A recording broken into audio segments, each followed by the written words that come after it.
కొద్ది రోజులుగా మనకి తిరుమలలో జరిగిన అపచారం మనకి బయటకు వచ్చింది. స్వామివారి ప్రసాదం గత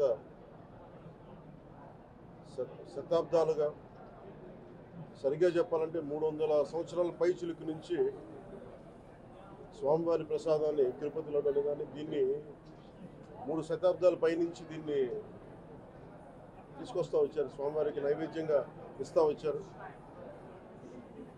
ఇది మహాప్రసాదంగా భావిస్తాం దేశం అంతా.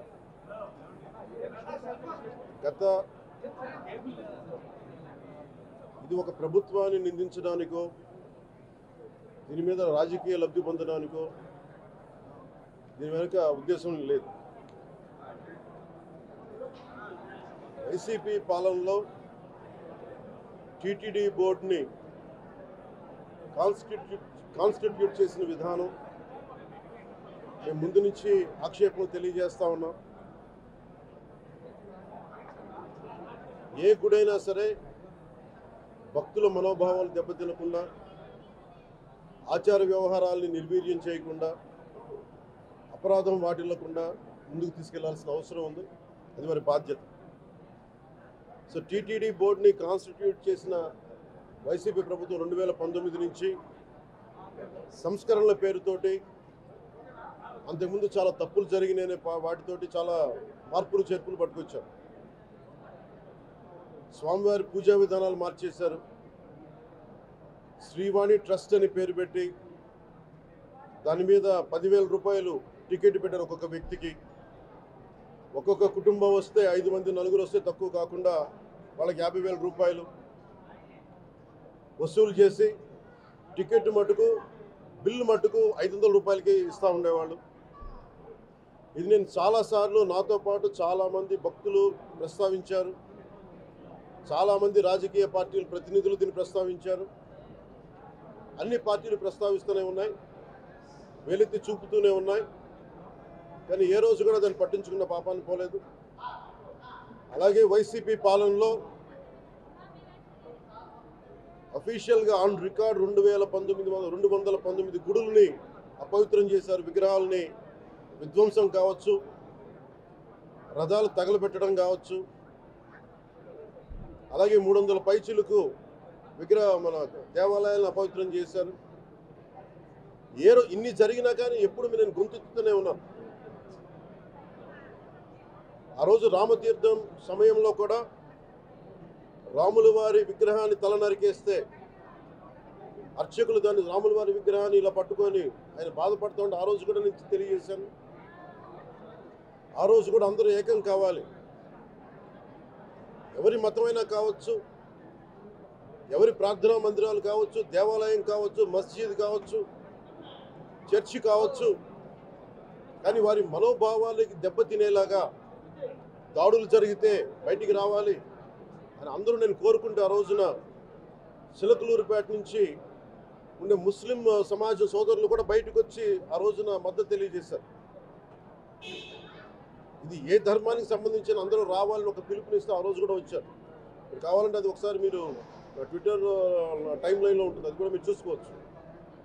కానీ ఈ రోజున మేము ముందు నుంచి తెలియజేస్తూనే ఉన్నాం, చాలా అవకతవకలు జరుగుతూ ఉన్నాయి, ప్రసాదాలు కల్తీ జరుగుతూ ఉన్నాయి, సరిగ్గా లేవు, ప్రసాదం నాణ్యత పోయింది, డబ్బులు కలెక్ట్ చేస్తున్నారు, రిసిప్ట్లు ఇవ్వట్లేదు, అసలు టీటీడీ మీద కూడా వైట్ పేపర్ రావాల్సిన అవసరం ఉంది. ఇవన్నీ కూడా మేము చాలాసార్లు అనుకుంటా ఉన్నాం. కానీ ఈ స్థాయిలో కల్తీ జరుగుద్దని, కల్తీ ఉంటుంది, ఫుడ్ అడల్ట్రేషన్ ఉంటుంది, చేసే తిండిలో కల్తీ ఉంటుంది, అన్ని దేవాలయాల్లో కూడా ప్రమాణాలు పాటిస్తున్నారా లేదా అన్న చర్చ బయటకు వచ్చింది ఈ రోజున. ముఖ్యంగా తిరుపతి లడ్డుకు ప్రసాదాన్ని, శ్రీవారి మహాప్రసాదానికి సంబంధించి ఇది మీకు ప్రత్యేకించి నేను చదివి వినిపిస్తాను మీకు.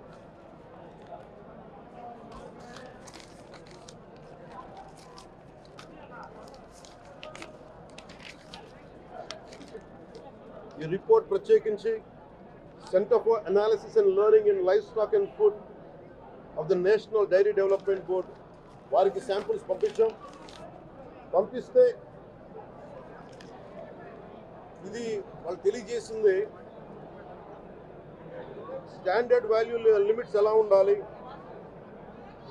అని వాళ్ళు చెప్పారు. ఏం చెప్పారంటే pure milk fat shall have a reading between 95.68 to 104.32, but all the ghee samples had values around 20, which means the ghee is highly adulterated. దాని సబ్సిక్వెంట్ టేబుల్లో సహజంగా నెయ్యిలో కల్తీ వ్యాపారులు కల్తీ చేసేది ప్లాంట్ బేస్డ్ కల్తీ జరుగుతూ ఉంటుంది. అదే తప్పు. అలాంటిది దీంట్లో ప్రత్యేకించి తెలియజేస్తుంది సోయాబీన్ ఉంది, sunflower, olive oil, rapeseed, linseed, wheat germ, maize germ, cottonseed, coconut, palm ఆయిల్తో పాటు fish oil, beef tallow, lard. Fish oil మీకు తెలిసిందే, చేప నుంచి ఎక్స్ట్రాక్ట్ చేసిన నూనె. బీఫ్ టాలో అంటే మనకి పశువు సంబంధించిన కొవ్వు. అలాగే లాడ్ అంటే మన పందికి సంబంధించిన కొవ్వుని. ఇవి ఎక్కువ ఉన్నాయి. ఈ దారుణం ఏంటంటే శతాబ్దాలుగా పోరాటం చేస్తున్నాం అయోధ్య రామ మందిరం కోసం. దానికి కూడా వీళ్ళు 1,00,000 లడ్లు ఇలా బీఫ్ తోటి, పిగ్ ఫ్యాట్ తోటి, ఫిష్ ఆయిల్ తోటి కలిపిన 1,00,000 లడ్లు కొన్ని శతాబ్దాలుగా అయోధ్య రామ మందిరం కావాలని చాలా ప్రతిష్టాత్మకంగా తీసుకుంటే దానికి కూడా తిరుపతి లడ్లు, టీటీడీ లడ్లు. ఇది దేశం అంతా దీన్ని కదిలిపోయింది. ఈ రోజున ఇలాంటి అపవిత్రం జరిగింది. దీని గురించి ప్రస్తావిస్తే రిపోర్ట్లు బయటకు వస్తే వైసీపీ నాయకత్వం కానీ ఇది రాజకీయ లబ్ధి కోసం చేస్తున్నారని ఒక మాట మాట్లాడుతూ ఉన్నారు. వైసీపీ నాయకులకి కానీ వారి మద్దతుదారులు కానీ నేను మనస్ఫూర్తిగా మీకు తెలియజేస్తున్నా, రామతీర్థం గొడవప్పుడు 219 గుడుల్ని మీరు అపవిత్రం చేసినప్పుడు మీ పాలనలో ఒక సగటు హిందువుగా నేను గొంతెత్తి పోరాటం చేయాలి అంటే రోడ్ల మీదకి ఆ రోజే వచ్చామని గుర్తుపెట్టుకోండి. ఆ రోజు కూడా రామతీర్థం రాముల వారి విగ్రహాన్ని మీరు నరికేసి అర్చకులు చేతిలో పట్టుకున్నప్పుడు చాలా బాధ ఉంది. కానీ ఆ రోజు కూడా దాన్ని రాజకీయ పరంగా మేము తీసుకెళ్ళా. దోషులకి శిక్ష పడాలి.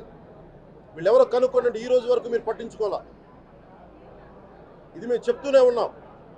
నిజంగా చెయ్యాలంటే ఈ ప్రస్తావన ఎందుకు తీసుకొస్తున్నానంటే సమాజంలో అస్థిరత లేదంటే డిస్హార్మనీ క్రియేట్ చేయడానికి మేము లేవు ఇక్కడ. కానీ తప్పు జరుగుతుంటే, దాడులు జరుగుతూ ఉంటే, అపవిత్రం చేసుకుంటా వెళ్ళిపోతే చూస్తూ ఎవరు కూర్చోం. తప్పు, అది కూడా తప్పు అవుద్ది. ఫండమెంటల్ కాన్స్టిట్యూషనల్ ఫండమెంటల్ ఇది. ప్రతి వ్యక్తికి వారి ధర్మాన్ని ఆచరించే హక్కు ఉంది. ఎవరన్నా వచ్చి ఆ ధర్మాన్ని పాడు చేసే హక్కు ఎవరికీ లేదు. ఇట్స్ ఎ ఫండమెంటల్ రైట్ ఇది. ఇలాంటి స్థాయిలో ఈ రిపోర్ట్ బయటకు వచ్చినప్పుడు ఏం చెప్పుండాల్సింది గత ముఖ్యమంత్రి గారు? నేను ఏ రోజు కూడా మీరు చూశారు, ఇది ప్రభుత్వం, మన కొత్త ప్రభుత్వంలోకి వచ్చాం. ఇది వెండెట్టా ప్రభుత్వం కాదు, ఇది పగా ప్రతీకారాల ప్రభుత్వం కాదు ఇది. కానీ తప్పు జరుగుతుంటే మటుకు చేతులు కట్టుకొని చూసే ప్రభుత్వం కూడా కాదు. అది మీకు చాలా పగడ్బందీగా తెలియజేస్తున్నాను ఈ విషయం. అలాంటిది నా మీద ఎన్నో మాట్లాడినా మేము ఎప్పుడు మాట్లాడలా. రామతీర్థం గురించి జరిగినప్పుడు కూడా మేము మాట్లాడలా. కానీ ఈ రోజున రిపీట్ అయిపోతున్నాయి మిస్టేక్స్. అలవాటైపోయింది, ఆలవాలం అయిపోయింది. ఇంక ఇక్కడితో ఆగాలి. ఇది ఇప్పుడే ఫుల్ స్టాప్ టు దిస్. దీంట్లో ఒకరు నిందించట్లా. టీటీడీ బోర్డు ఉంది, వైసీపీ కాన్స్టిట్యూట్ చేసిన టీటీడీ బోర్డు ఉంది. వైవి సుబ్బారెడ్డి గారు ఉన్నారు టీటీడీ చైర్మన్గా. టీటీడీ ఈవోగా ధర్మారెడ్డి గారు ఉన్నారు. మళ్ళీ వాళ్ళు కాకుండా కొత్తగా వచ్చారు. ఈ 5 సంవత్సరాలు ఈ బోర్డు ఏం చేస్తూ ఉంది? ఈ టీటీడీ బోర్డుని మేము ప్రశ్నిస్తున్నాం. మీరు బయటికి రండి. గత ముఖ్యమంత్రి ఏం చేసి ఉండాల్సింది వచ్చినప్పుడు? మీరు పంపించండి ల్యాబ్స్కి. మీకు ఎవరైతే తప్పులు చేశారో వారి మీద మీరు చర్యలు తీసుకోండి చెప్పాలి. కానీ తప్పులు చేసిన వాళ్ళు వెనకేసుకొచ్చే విధానం ఏంటో నాకు అర్థం కావట్లేదు. ఇది ఆయన మార్చుకోవాలి. అంతేగాని మీరు అస్థిరత చేసే ఆలోచన కానే కాదు. ఇదే మీరు ఊహించండి. ఇంకా ఏ ధర్మం మీదైనా సరే ఇలాంటి అపవిత్రం ఒక చర్చి మీద జరిగిన, ఒక మస్జిద్ మీద జరిగిన దేశం అల్లకల్లోలం చేసేస్తారు. ప్రపంచం అంతా మాట్లాడతారు. గ్లోబల్ న్యూస్ అయిపోద్ది. కానీ దేశంలో కోట్లాది మంది హిందువులు అపవిత్రమైతే, ఈ ప్రసాదం అపవిత్రమైతే ఒక్కరు కూడా మాట్లాడకూడదు. ఇది సెక్యులర్ వ్యవస్థకు విఘాతం అంటే హిందువులకి మనోభావాలు ఉండవా? ఇది ఒక్కరు నిందించట్లా? అసలు మీరు ప్రస్తావన చేయకూడదు, ఇది తప్పు, ఇది మాట్లాడకూడదు అంటే ఎట్లా? ఇదే వేరే మతానికి మీరు అన్వయిస్తారా? నేను అన్ని మతాలని సమానంగా గౌరవించేవాడిని. ఇస్లాంని గౌరవించేవాడిని, క్రిస్టియానిటీని గౌరవించేవాళ్ళం మేమందరం. సనాతన ధర్మం అని మొత్తుకుంటున్నాం. దేనికి సనాతన ధర్మం అంటే? సనాతన ధర్మానికి ఒకరు ప్రారంభించింది కాదు. ఇది ఒక వ్యక్తో ఒక కూర్చోబెట్టి ఒకరు స్టార్ట్ చేసింది కాదు. ఇది కొన్ని వేలాది సంవత్సరాలుగా అన్ని మతాలని, అన్ని విశ్వాసాలని అలింగనం చేసుకున్న నేల ఇది. అలాంటి విశ్వాసాలకి దగ్గర తీసుకున్న ఈ నేల మీద ఇలాంటి అపవిత్రం జరిగితే, రిపీటెడ్గా జరిగితే, ఒకసారి కాదు 2 సార్లు కాదు, రిపీటెడ్గా జరిగితే ఇప్పుడు కూడా మాట్లాడకూడదంటే అది తప్పు చేసిన వాళ్ళం అవుతాం మేము. దోషులకి శిక్ష పడాలి. ఫుడ్ అడల్టరేషన్ ఇది మేము కాదంటలా. టీటీడీ బోర్డు అప్పుడు టీటీడీ బోర్డు బాధ్యత తీసుకోవాలి. పొలిటికల్గా వచ్చి అలంకారప్రాయంగా ఒక్కొక్కళ్ళు వచ్చేసి దర్శనాలకి టికెట్లు ఇవ్వడానికి మీరు బోర్డు మెంబర్స్ అవ్వలేదు. మీరు ఎవరు చైర్మన్ కానీ ఈవో కానీ. మీరు అక్కడ ధర్మాన్ని పరిరక్షించాలి. మీరు అక్కడ మీ ఇష్టాలకి మీరు కూర్చోబెట్టి మీ ఇష్టాలకి కాంట్రాక్ట్లు ఇచ్చుకోవడానికి మీరు టీటీడీ బోర్డుకి మీరు వెళ్ళలేదు. మీరందరూ, మీ అందరికీ బాధ్యత ఉంది. మీరు నిర్ణయించుకోవాలి. ఎవరికి కోపాలు రావు, ఎవరికి వేదన రాదు, ఎవరికి బాధలు రావంటే కుదరదు. వస్తాయి బాధలు, వేదన ఉంది, మాట్లాడతాం. మర్చిపోకండి ఎవరు. గత ముఖ్యమంత్రి గారు కూడా నేను చేస్తా ఉన్నాను, జగన్మోహన్ రెడ్డి గారికి కూడా. ఇదే చర్చికి జరిగితే మీరు ఊరుకుంటారా? ఒక మస్జిద్కి జరిగితే ఊరుకుంటారా? ఒక తిరుమలకు జరిగినప్పుడు ఎందుకు వెనకేసుకొస్తారు? రాకండి. ఏ మతం మీద దాడి జరిగినా సంపూర్ణంగా నాతో సహా మేము ఖండిస్తాం, బయటకు వస్తాం. ఇస్లాం మీద దాడి జరిగితే మేము మాట్లాడతాం, క్రిస్టియానిటీ మీద దాడి జరిగితే మేము మాట్లాడతాం. హిందూ ధర్మం మీద, సనాతన ధర్మం మీద దాడి జరిగితే కూడా నేను మాట్లాడతాను. ఇది మొదటిసారి కాదు, మేమందరం మాట్లాడతాం. ఇది ప్రాథమిక హక్కు. ఇది పరస్పర విశ్వాసాలను గౌరవించుకోవడం చాలా చాలా అవసరం. ఇది అందరికీ తెలియజేస్తున్నాను. ఇది దోషులకి కఠిన శిక్ష పడాలి. అలాగే ముఖ్యమంత్రి గారికి కూడా నేను తెలియజేసుకున్నాను, చంద్రబాబు నాయుడు గారికి కూడా. క్యాబినెట్ మీటింగ్ జరగాలి, అసెంబ్లీలో చర్చ జరగాలి. అసలు టీటీడీ ట్రస్ట్లో ఎన్ని అవకతవకలు జరిగినాయి, దీని మీద కూలంకషంగా దీని మీద చర్చలు జరగాలి. అలాగే నిన్న అందరూ మీడియా పెద్దలు కూడా అడుగుతూ ఉన్నారు, అధిపతులు, పత్రికాధిపతులు కూడా అడుగుతూ ఉన్నారు, మీడియా వారు కూడా అడుగుతున్నారు, దీన్ని సిబిఐకి తీసుకెళ్లాలా లేదా అనేది. అది గౌరవ ముఖ్యమంత్రి గారు నిర్ణయం తీసుకోమని. మీరు ఏ నిర్ణయం తీసుకున్నా క్యాబినెట్ మీ వెనకాల ఉంటుంది, ప్రజలు మీ వెనకే ఉంటారు. ఇది ఇక్కడతో ఆగాలని మనస్ఫూర్తిగా నేను కోరుకుంటున్నాను. అలాగే 40 సంవత్సరాలుగా కర్ణాటకలోని గీ కంపెనీకి ఇస్తూ ఉన్నారు. 15,000 కేజీలు అవసరం అవుతుంది నెయ్యి, మనకి స్వచ్ఛమైన నెయ్యి. అలాంటిది వీళ్ళు 1000 రూపాయలు కొన్నదాన్ని వీళ్ళు 360 రూపాయలకే వస్తుందని చెప్పి ఎవరో మిడిల్ మ్యాన్ వచ్చి చెప్పారు. ఆ మిడిల్ మ్యాన్ ఎవరు?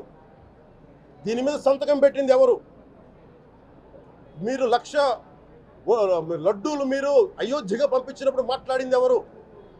చెక్ చేశారా? క్వాలిటీ చెక్ చేశారా?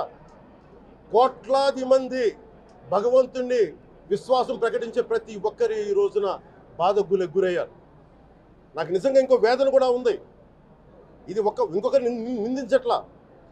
తిరుమలలో ఉండే ఇంతమంది సేవ చేసుకునే వ్యక్తులు కానీ, మీరందరూ హిందువులే కదా, మీరందరూ టీటీలో ఉండే వందలాది మంది ఎంప్లాయీలు, మీకు ఉద్యోగులు, వేలాది మంది ఉద్యోగులు, మీరందరూ ఏం చేస్తున్నారు? మీరు మీరు హిందువులు కాదా? మీరు స్వామివారికి అపవిత్రం జరుగుతూ ఉంటే మీరు కల్తీ జరుగుతుంది మీకు తెలిసి కూడా మీరు ఎందుకు కాముకున్నారు? భయపడ్డారా వైసీపీ అంటే? వైవి సుబ్బారెడ్డి గారంటే భయపడ్డారా? ధర్మారెడ్డి గారంటే భయపడ్డారా? ఏ స్వామి అయితే మీకు ఆశ్రయం ఇచ్చారో ఆ స్వామికి అపవిత్రం జరుగుతూ ఉంటే మీరందరూ కామ్గా కూర్చునే మీకు ఎలా వచ్చింది మీకు? ఇది నేను సాటి హిందువులను కూడా నేను ప్రశ్నిస్తున్నాను. మీరు కూడా తప్పు చేశారు దీంట్లో. ఇది ముందుగా ప్రతి హిందువు గౌరవించాల్సింది దీన్ని. మీ మతాన్ని మీరు గౌరవించుకోండి ఫస్ట్. ప్రతి హిందువు నేర్చుకోవాలి ఇది. ప్రతి హిందువు ఆత్మపరిశీలన చేసుకోవాలి. మీరు బయటికి రావాలి. తప్పు జరుగుతూ ఉంటే కూర్చొని చేతులు కట్టుకొని మనకెందుకులే అంటే ఇలాగే ఉంటాయి. ఇది మారాలి ఇది. అందుకు నేను కూడా దీంట్లో భాగమే కాబట్టి నిజంగా నాకు ఇన్ని సమస్యలు చెప్పారు ఇన్ని సంవత్సరాలుగా. వైసీపీ మీద పోరాటాలు చేస్తున్న రోడ్లు బాగలేదంటే మాట్లాడాం, రైతుకి సమస్యలు వస్తే మాట్లాడాం, గుడులు అపవిత్రం చేస్తుంటే మాట్లాడాం. కానీ ఏ ఒక్కరు కూడా బలంగా కూర్చొని టీటీడీ ఉద్యోగులు ఎవరైనా సరే ఇలా జరుగుతుంది అని తెలిసి కూడా కామ్కున్నారంటే మీరు మహా అపరాధం చేశారు. ఆ మహా అపరాధానికి నేను కూడా నాకు సంబంధం లేకపోయినా ఈరోజు నేను ప్రాయశ్చిత దీక్ష మొదలుపెట్టాను. ఈరోజు 11 రోజులు స్వామివారికి నేను క్షమాపణలు కోరుకుంటూ దీక్ష తీసుకుంటున్నాను. ఇది మారాలి, భవిష్యత్తులో ఉండకూడదు అని కోరుకుంటూ సెలవు తీసుకున్నాను.